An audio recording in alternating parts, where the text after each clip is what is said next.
जय श्री कृष्णा। आप सभी को वट सावित्री व्रत की ढेरों शुभकामनाएं। प्रिय भक्तों, आज के इस वीडियो में हम बात करेंगे वट सावित्री व्रत इस वर्ष 2026 में कब किया जाएगा, क्योंकि इस वर्ष अधिक मास है। इसीलिए वट सावित्री के विषय में बहुत सारे प्रश्न आपके आ रहे हैं कि यह व्रत कब करना चाहिए। पहला प्रश्न, क्योंकि यह ज्येष्ठ पूर्णिमा पर भी कुछ प्रांतों में होता है और कुछ प्रांतों में ज्येष्ठ अमावस्या पर होता है, तो इसका किस प्रकार से विधान है, कब हमें यह व्रत करना चाहिए, इस वर्ष बताएंगे आपको कि पहली बार जो व्रत करना चाहती है माताएं बहनें, वो कर सकती है या नहीं कर सकती है, क्या प्रभाव इस पर अधिक मास का रहने वाला है, वट सावित्री व्रत की विधि क्या होती है, कैसे हमें यह व्रत करना चाहिए, इस व्रत के नियम क्या होते हैं, क्या खाते हुए या जल पीते हुए या बिना जल पिए हुए किस प्रकार से हमें यह व्रत करना चाहिए, कब यह व्रत पूर्ण होता है, पारण कब करना होता है, इस प्रकार से संपूर्ण जानकारी वट सावित्री व्रत के विषय में इस वीडियो में आपको प्रदान की जाएगी। आपसे निवेदन की वीडियो यदि थोड़ा सा भी उपयोगी लगे तो एक बार लाइक अवश्य कर दीजिएगा और जितना हो सके शेयर कीजिएगा। कमेंट बॉक्स में अवश्य लिखिएगा ओम सावित्री सहिताय नमः। मां सावित्री के आशीर्वाद से आपका सुहाग दीर्घायु होगा, आपका दाम्पत्य जीवन उत्तम होगा। आप देख रहे हैं सनातन धर्म का संसार ज्योतिष संस्थान का प्रतिष्ठित यूट्यूब चैनल सनातन धर्म का संसार धार्मिक। यहां हम सभी जानकारियां ज्योतिष शास्त्र और पंचांग के आधार पर आपको प्रदान करते हैं। आइए जानते हैं क्या महिमा है वट सावित्री व्रत की। 2 लाइनों में जो स्कंद पुराण में वर्णित है वहां से मैं शुरू करूंगा और फिर संपूर्ण जानकारी को आगे बढ़ाऊंगा। प्रिय भक्तों, वट सावित्री व्रत ये पति के निमित्त, पति की लंबी आयु के लिए किया जाने वाला और दाम्पत्य जीवन के लिए, अच्छे दाम्पत्य जीवन के लिए किया जाने वाला बड़ा ही कल्याणकारी व्रत है। जिस तरह से कुछ प्रांतों में करवा चौथ का व्रत महत्वपूर्ण है, वैसे ही यह वट सावित्री व्रत भी अत्यंत महत्वपूर्ण होता है। इसके विषय शास्त्रों में लिखा है, पुराण में वर्णन आता है। स्कंद पुराण में लिखते हैं वेद व्यास जी महाराज के, सावित्री व्रत नाम सर्व पाप सौभाग्य वर्धनम नित्यम पुत्र पौत्र प्रदायकम। ये जो वट सावित्री व्रत है ये सभी पापों का नाश करता है और आपकी नित्य सौभाग्य को बढ़ाता है, आपकी संतानों को सुरक्षित रखता है, उनको सौभाग्य को जागृत करता है, आपके जीवन में खुशियां लेकर है, आपके दाम्पत्य जीवन को मजबूत बनाता है। यही तो महिमा है। जब माता सावित्री ने सत्यवान के लिए यह व्रत किया था, इसी के पुण्य प्रभाव से इसी दिन तो मां सावित्री यमराज से भिड़ गई थी और अपने पति के प्राण वापस लेके आई थी। यह ज्वलंत उदाहरण है इसका। इसीलिए इस व्रत को सभी माताओं बहनों को अवश्य करना चाहिए। आशा करता हूं इसके महत्व को आप समझ गए होंगे। कम शब्दों में समझ लिया जाए, बहुत उत्तम है ये, उत्तम पुण्य देने वाला। आज के समय में दाम्पत्य जीवन में बड़ी खटपट चलती रहती है, तो खटपट दूर होती है। अगर आप मां सावित्री की पूजा करते हैं, तो वट वृक्ष की पूजा करते हैं, तो आज के इस व्रत को, मां वट सावित्री के व्रत को आप अवश्य करें। अब प्रश्न उठेगा जी कौन कौन कर सकता है? इसको सभी सुहागिन महिलाएं कर सकती हैं और सबको करना चाहिए। जिनकी अभी सगाई हो चुकी है, ये नव विवाहिता हैं, उन सबको भी यह व्रत अवश्य रूप से करना चाहिए। अगला प्रश्न होता है कि यह व्रत किया कब जाता है?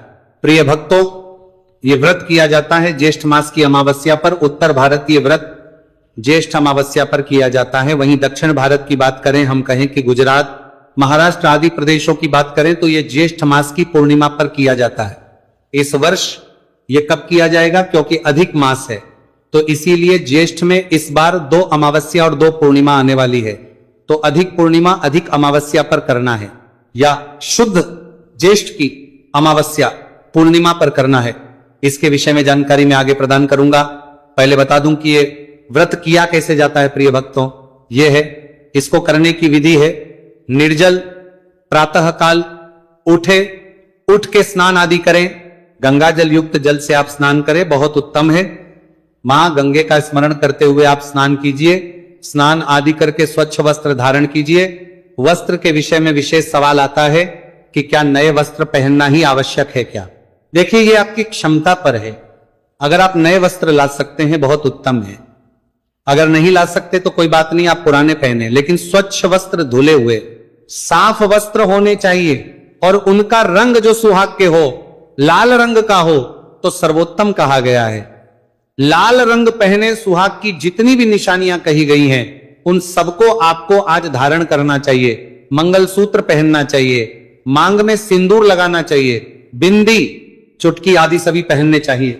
जैसे एक नवविवाहिता का श्रृंगार रहता है उसी प्रकार से सभी सुहाग की वस्तुओं को पहन के आपको अपना श्रृंगार करना चाहिए। श्रृंगार करने के बाद वट वृक्ष की जड़ों में पूजन किया जाता। अब आप कहेंगे पंडित जी इसको व्रत को करते कैसे हैं? तो देखिए, सुबह उठने के बाद स्नान आदि से निवृत्त होके तैयार होके आप पूजा करेंगे वट वृक्ष की। तो संक्षेप में पहले पूजा की विधि जान लेते हैं, फिर मैं बताऊंगा कि इस व्रत को करना कैसे है, इसमें क्या खाना है क्या नहीं खाना है, जल पीना है कि नहीं पीना है। तो थाली सजाइए पूजा के लिए। पूजा की थाली में कुछ सामग्री आवश्यक है, जैसे भीगे हुए चने, रात्रि को ही चने भिगो दीजिएगा थोड़े से, वो पूजा में अवश्य प्रयोग होंगे। भोग प्रसाद के रूप रोली, मोली, पान सुपारी यदि हो तो वह ले लीजिएगा, अन्यथा केवल रोली मोली लीजिए। धूप दीप लीजिए, अक्षत अवश्य ले लीजिएगा, लोटे में जल लीजिएगा, एक कलश ले लीजिएगा, कलश भी स्थापित किया जाता है। नारियल हो तो आप नारियल भी रख लीजिएगा। लाल रंग का एक वस्त्र लीजिएगा। ये सारी सामग्री एकत्र कीजिए और पूजा स्थल पर पहुंचिए। अब प्रश्न उठता है जी कि हमारे यहां तो बरगद का पेड़ ही नहीं है, क्योंकि इसकी पूजा की जड़ों में ही की जाती है। जिनके यहां बरगद का पेड़ ना हो तो इसका एक ऑप्शन ये हो सकता है कि आप बरगद की कोई टहनी तोड़ के ले आए, कोई डंडी तोड़ के ले आए जिसमें पत्ते भी हो, उसको अपने घर में किसी गमले में लगा दे और उसको बरगद समझ के उसकी पूजा करें। तो आप बरगद का जो भी आपके पास पेड़ है तो पेड़ पे जाके स्थान पर बैठे, और अगर घर में लगाया है अपने गमले में तो वहां पे साफ सफाई कीजिए, अच्छे से बरगद की जड़ों में को स्थापित कर दीजिए।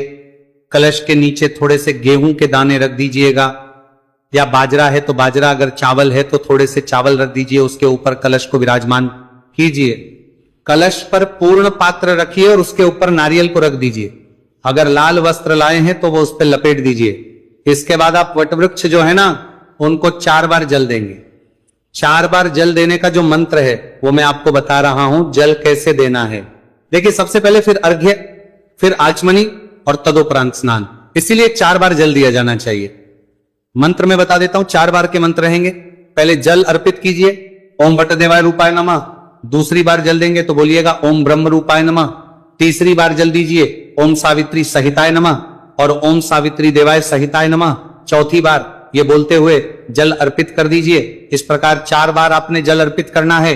जल अर्पित करने के बाद तिलक लगाइए, अक्षत अर्पित कीजिए, पुष्प हैं पुष्प अर्पित कीजिए, माला है तो माला पहनाइए और धूप तथा दीप को प्रज्वलित कीजिए। धूप दीप दिखाइए, धूप दीप दिखा के भोग के रूप में अगर आप मिठाई आदि लाए हैं तो वह अर्पित कीजिए। अन्यथा अधिकतर प्रांतों में भीगे हुए चने ही अर्पित किए जाते हैं, तो वह भीगे हुए चने भोग के रूप में अर्पित कीजिए और उसके बाद जल अर्पित कर दीजिए आचमनी के रूप में। दक्षिणा को चढ़ाना चाहते हैं, दक्षिणा चढ़ा दीजिए और हाथ जोड़कर नमस्कार कीजिए।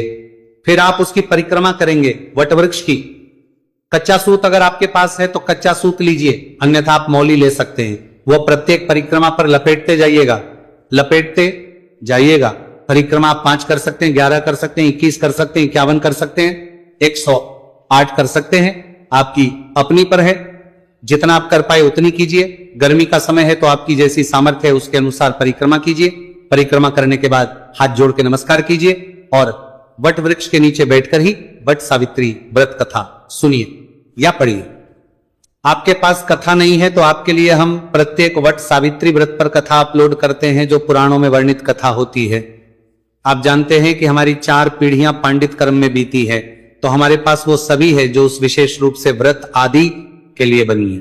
तो जो कथा पुराणों में लिखी गई है इस व्रत के लिए, वह कथा हम आपके लिए रिकॉर्ड करेंगे। वो कथा कीजिए, फिर आरती कीजिएगा और तदोपरांत आप अपने घर के लिए प्रस्थान कर सकते हैं। और घर में पूजन कर रहे हैं तो बहुत अच्छी बात है। इस प्रकार से आप इस व्रत को करेंगे।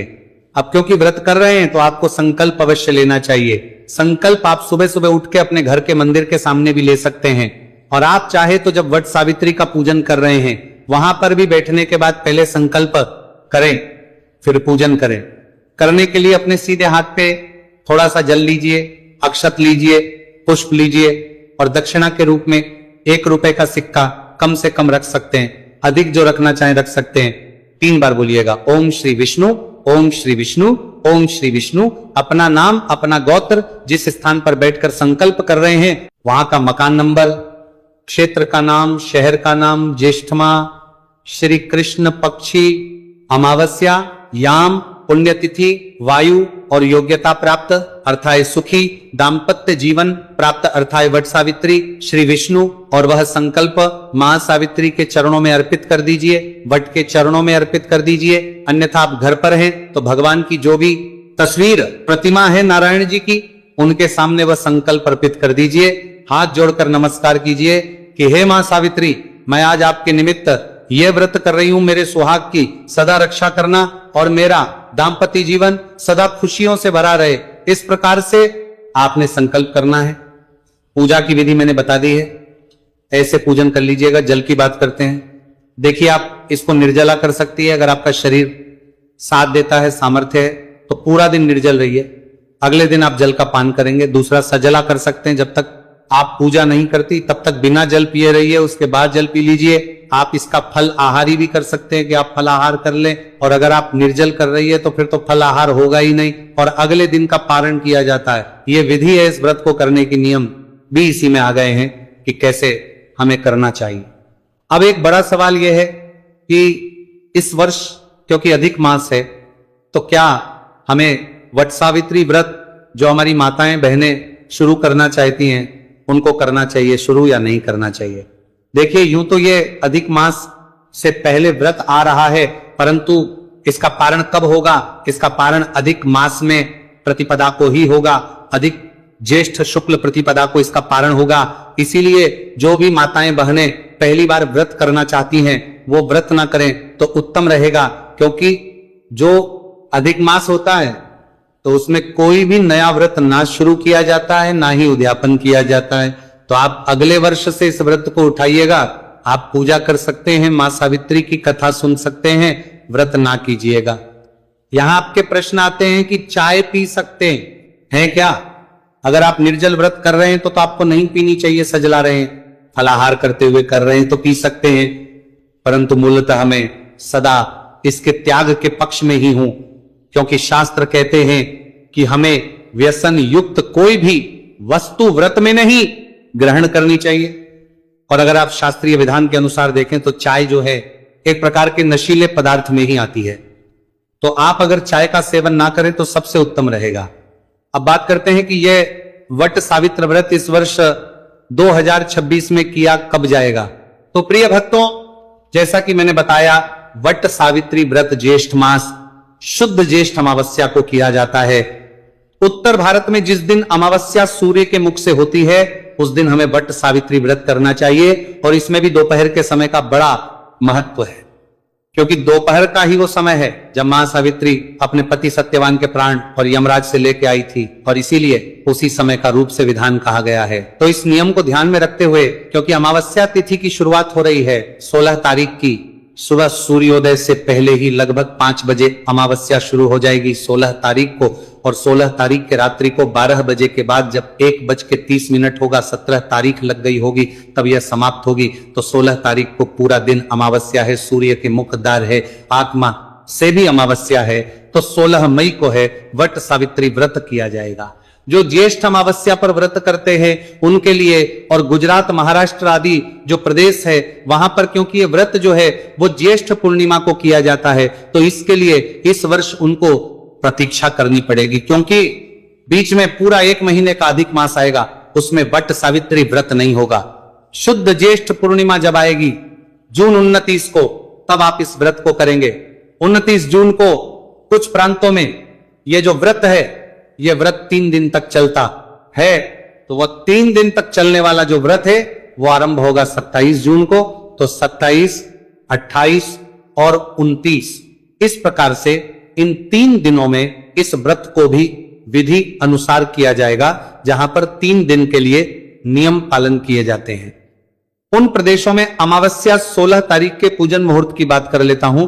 दोपहर के समय 11:40 से और 12:32 बहुत कल्याणकारी है पूजा के लिए।